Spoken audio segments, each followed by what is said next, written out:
Jai Hind friends, today we'll be discussing about the Indus Water Treaty. This treaty was signed between India and Pakistan on 19th of September 1960. Uh, you can see the picture here. It's being signed between Prime Minister Jawaharlal Nehru and Field Marshal, the then President of Pakistan, Ayub Khan. Although this treaty is considered to be one of the most successful treaties of the world as far as water sharing is concerned, because it's been going on for the last 64 years. Yes, certainly there have been certain hiccups over the period of time. Pakistan has off and on objected to India's run-of-the-river projects, and see here, treaty signed in 1960. In 2016, Pak had carried out the so-called Uri attack by terrorists in Uri sector of India. And Prime Minister Modi had then mentioned that blood and water cannot flow together. So this was a major hiccup, and since 2016, India has taken a very tough stand. In 2023 and 2024, India has clearly mentioned that no more Indus Commission meetings will be there till the time the treaty is renegotiated. We go back to the next slide. Here we are very clear. I once again reiterate, this is the river Indus. You can see it, a beautiful river. It flows, starts from China, flows through India and goes to Pakistan. Here is President Ayub Khan, Field Marshal Ayub Khan, and here is Pandit Jawaharlal Nehru. They had signed the treaty on 19th of September 1960. The treaty is a biased treaty in the sense that only India gets only 20% of the water. How much does India get? Only 20% of the water, and Pakistan gets 80% of the water. So this is where India feels the pinch. The Indus River system is a very old river system. It's right since Vedic times, and during Vedic times it was known as Sapt Sindhu.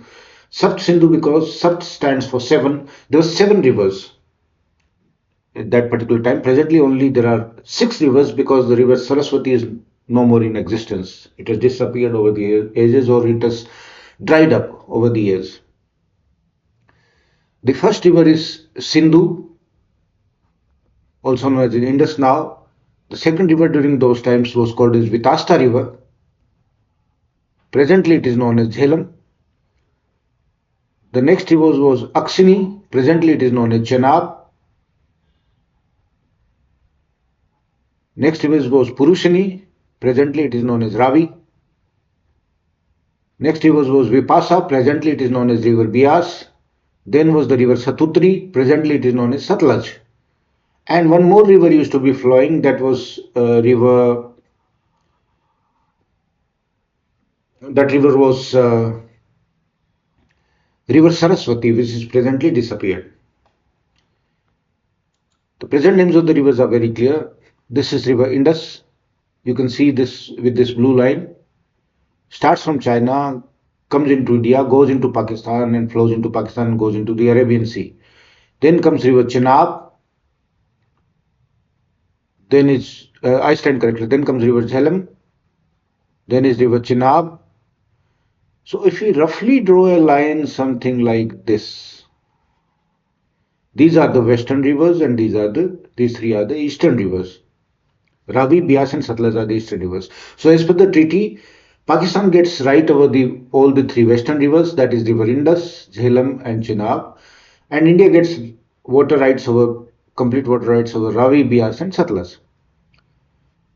Now the issue is these three western rivers carry 80% of the water, and eastern rivers consist of only 20% of the total water system of the six rivers. So that's where the dispute is. You must be seeing that this is the map of India, but however, just pay attention to this particular line and this particular line. The LOC goes something like this.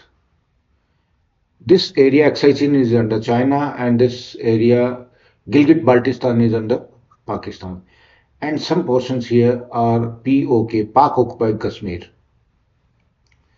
We will be further clear on this issue by seeing this map. India claims this area. Yes, it was a part of India's before independence and also for some time after independence. This is Aksai chain, presently under the occupation of China. This is Gilgit-Baltistan, which has gone to Pakistan after the partition in 1947. And this area is POK, Pak Occupied Kashmir. The Pakis call it Azad Kashmir. And the colored area, Kashmir, Jammu, and Ladakh, this particular portion is with India.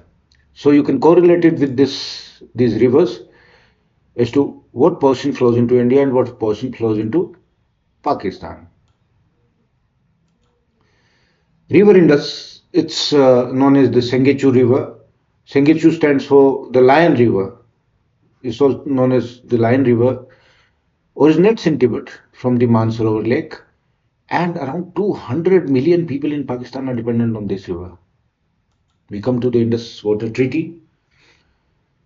It was signed on 19th September 1960 between the then Field Marshal President Ayub Khan of Pakistan and Pandit Jawaharlal Nehru of India.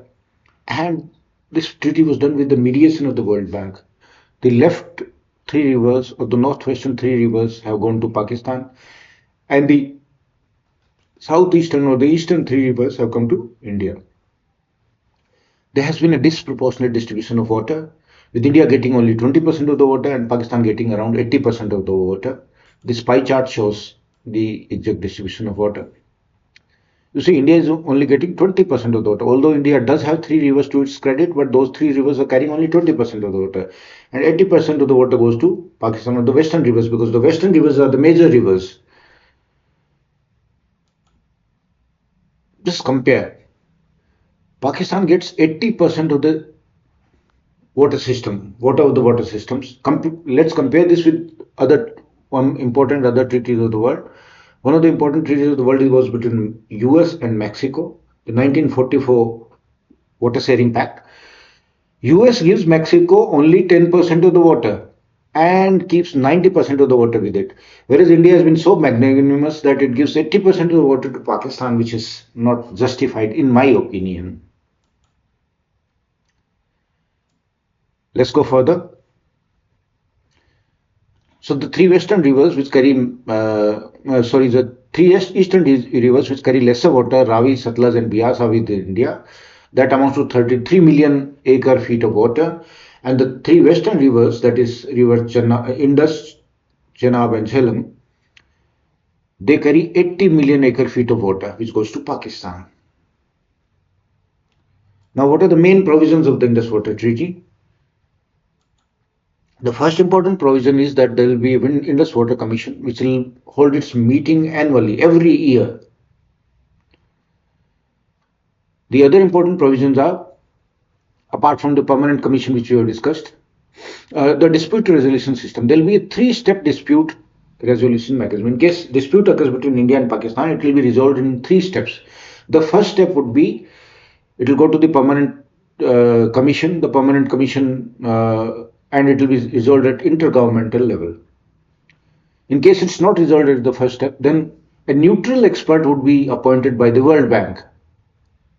A neutral expert will give a decision. In case the countries are not satisfied with the neutral expert's decision, then the third and the last step is the court of arbitration at Hague. But the problem here, what is recurring time and again, is that Pakistan wants to jump to the third step straight away. It directly wants to take things to the court of arbitration, which India doesn't agree to. And that's where the problem lies.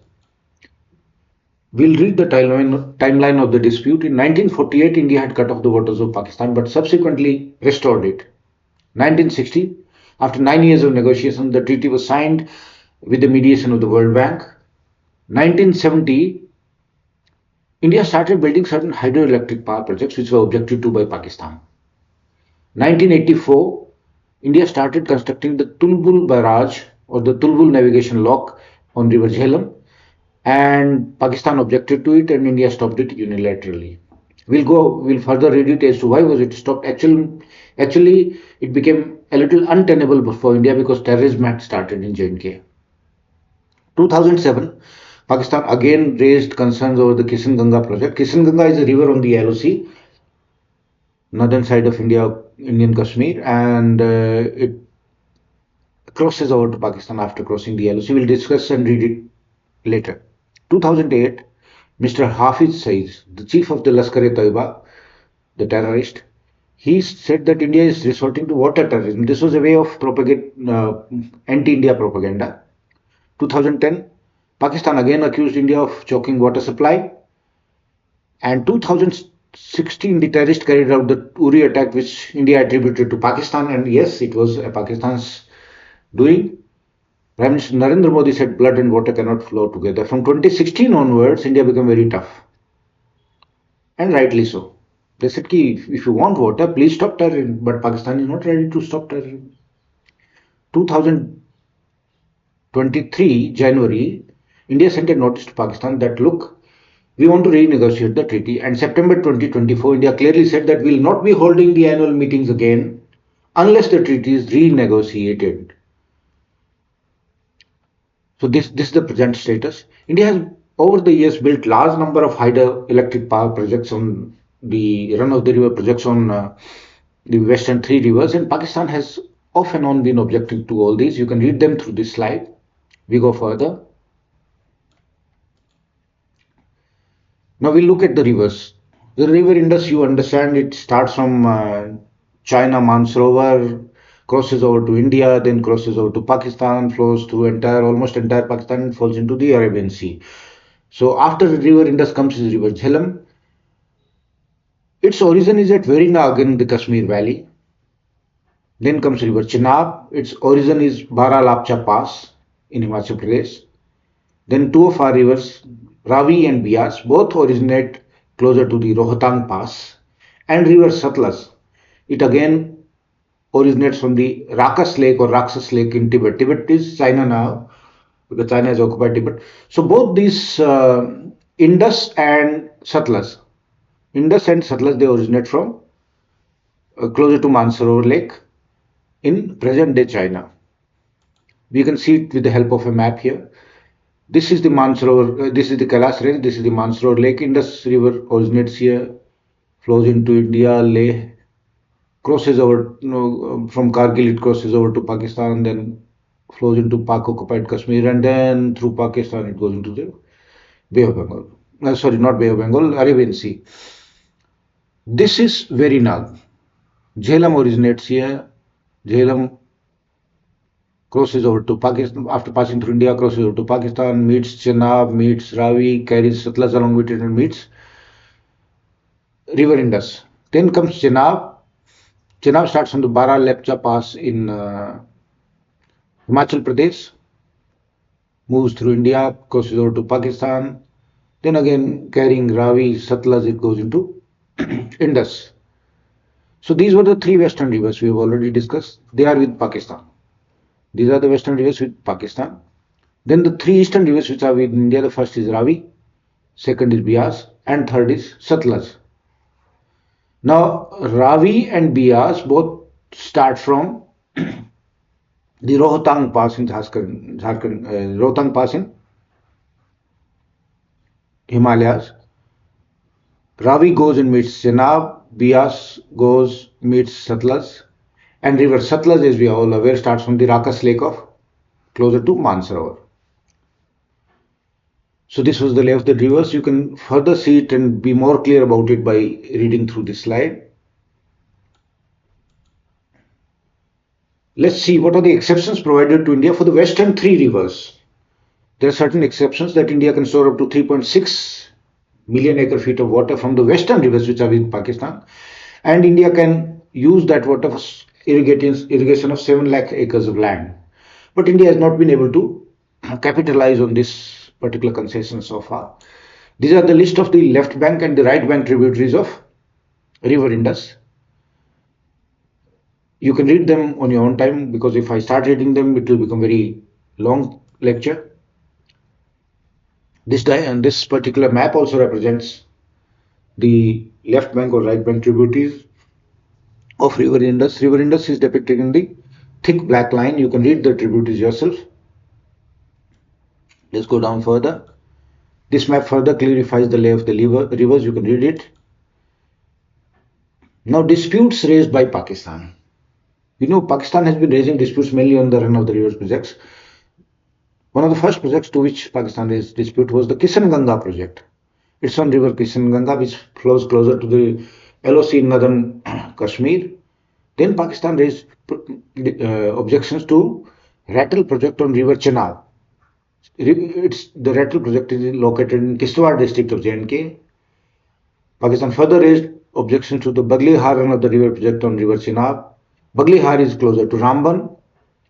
And an important objection raised was on the Tulbul navigation lock. The Pakis call it the Wooler Barrage project. We Indians call it Tulbul navigation lock. It's on river Jhelum, closer to Baramulla. So these were the ROR projects, run of the river projects. All these were ROR projects, which the Pakis have objected to on the western three rivers. And Pak has had the insolence of objecting to the Shahpur Kandi Dam also. It's on river Bias.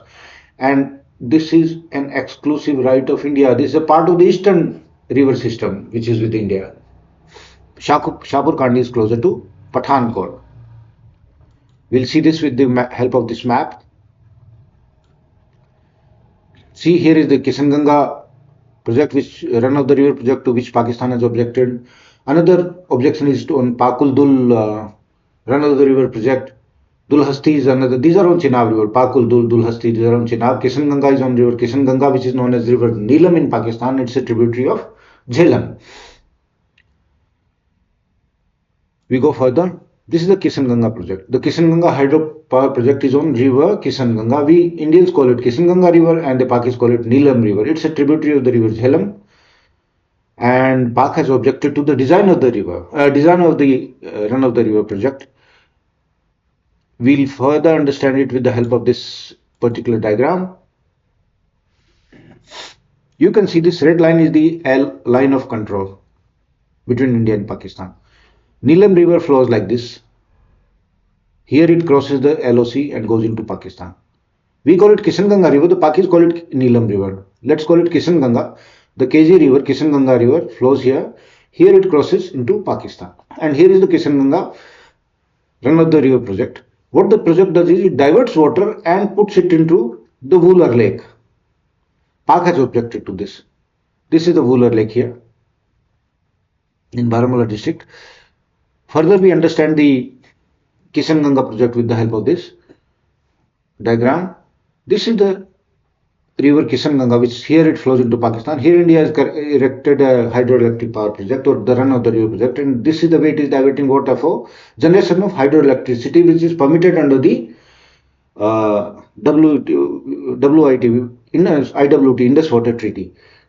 And here is the power generation house, and the water goes into the river Lake Wooler, and then it flows into Jhelum and into Pakistan. So this was the objection of Pakistan. We further go. This is the Rattle HEP, hydroelectric power project or run of the river project. Again, this is Rattle on river Chenab.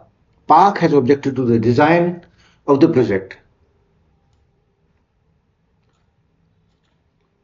Bagli Har Dam dispute. Bagli Har Dam is again on river Chenab. Large number of run of the river projects on river Chenab, and Pak has objected to it.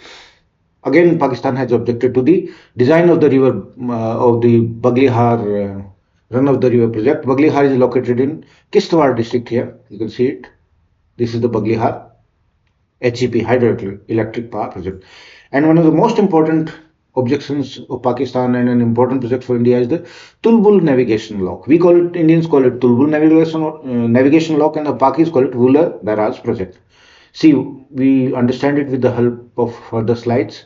Here, this is the Lake Wooler, supposed to be the second largest lake of Asia. India has created a barrage here. Aim is to supply water to Sopore, Baramulla and Srinagar, etc. to keep this particular river Jhelum navigable all throughout the year. This is river Jhelum. Pak has objected to this project, stating that India can use it against Pakistan during conflict. India says, look, it is very much permitted within the treaty, and it is a run-of-the-river hydroelectric power project. It is basically meant for navigation, but Pakistan doesn't agree to this notion.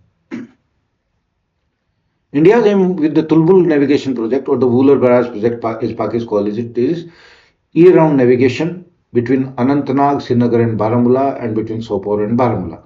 India wants to keep a particular level of water so that boats can ply, navigation can continue in this river for the benefit of the people of Kashmir. We go down further. Same thing it discusses about, you can read this slide, it discusses about the Tulbul navigation project or the Vular Barrage navigation project. Aim of India is to keep a minimum draft of 4.5 feet in Jhelum so that Jhelum remains navigable throughout the year. Another project which is totally India's prerogative is Shahpur Kandi Dam. It's on river Ravi. Shahpur Kandi Dam is on river Ravi. Ravi is a part of the eastern three rivers given to India. Here is Shahpur Kandi. It is closer to Pathankot. India has created a barrage here, a hydroelectric power project, but Pakistan has objected to the design of the project, which is not correct, in my opinion. Now the question is, can India unilaterally walk out of the treaty? The answer is no, as per the pact, no. The Article 12 of the pact clearly says that the treaty cannot be terminated until by a duly ratified treaty concluded for the purpose between the two governments. The two governments have to conclude another treaty to stop this treaty or to disagree on this treaty. So this treaty can only be removed by another treaty between the two governments. What will be the consequences of walking away? Let's say India unilaterally walks away from this treaty. What will be the consequence? It's a treaty which has stood the test of the time and is considered to be one of the most successful, long-standing water-sharing treaties. 80% of the Pakistan's farmland depends on river Indus and its tributaries, and Pakistan will get passed totally. It will become a barren land in case India stops water.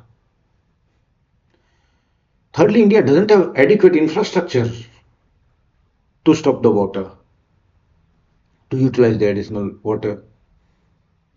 In case India stops, Pak is known for its terrorism. Pakistan will again resort to terrorism, or shall I say, the terrorist movement in J&K will get a fillip. There will be global condemnation for India because India has walked out unilaterally out of the treaty, and India is claiming the UNSC seat. India's international reputation will be spoiled. The smaller neighbors like in Nepal, Bangladesh, Bhutan, etc. will become skeptical of India's intentions. And China, our neighbor, may block the Brahmaputra, may create problems for the Indus also to some extent. But I don't think that's easily possible. But China is capable of doing all these kind of things. Now, if that be so, if India cannot unilaterally walk out of the treaty, what's the way forward? The way forward is utilize the maximum water available within the provisions of the treaty. India can use this water as a pressure tactic to make Pak behave and to curb terrorism in J&K. India should keep exploring additional legal options for fresh and equitable treaty, as India is doing today. Now, 2016 after the Uri attack, Prime Minister Narendra Modi, who is known to be a strong Prime Minister, has clearly sent a message that blood and water cannot flow together. And India has been on its way to ask Pakistan for renegotiation. 2023 and 2024, India has clearly said that no more Indus Commission meetings, which are required to be held annually, will be there unless the treaty is renegotiated. Pakistan is in jitters. I have finished, gentlemen. Jai Hind and Jai Bharat.